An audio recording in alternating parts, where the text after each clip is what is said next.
লবণ, চিনি, পুদিনা পাতা, কাঁচামরিচ,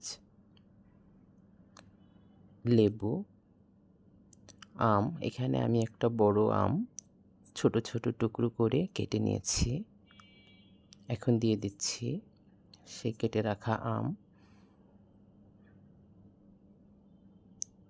পুদিনা পাতা,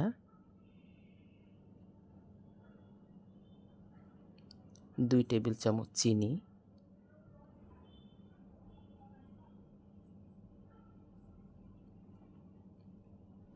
দুইটা কাঁচামরিচ,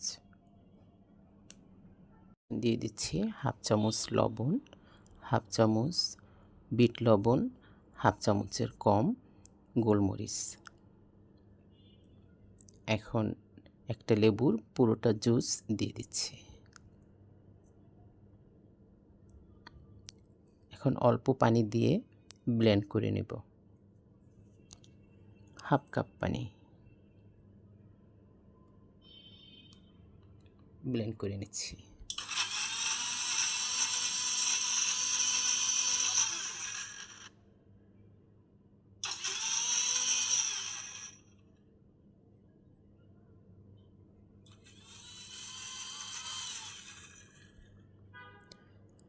ঢাকনা খুলে এখন 1 কাপ পানি দেব।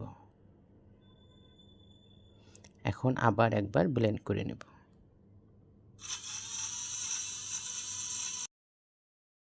হয়ে গেল টক ঝাল মিষ্টি আম পুদিনার শরবত। আল্লাহ হাফেজ।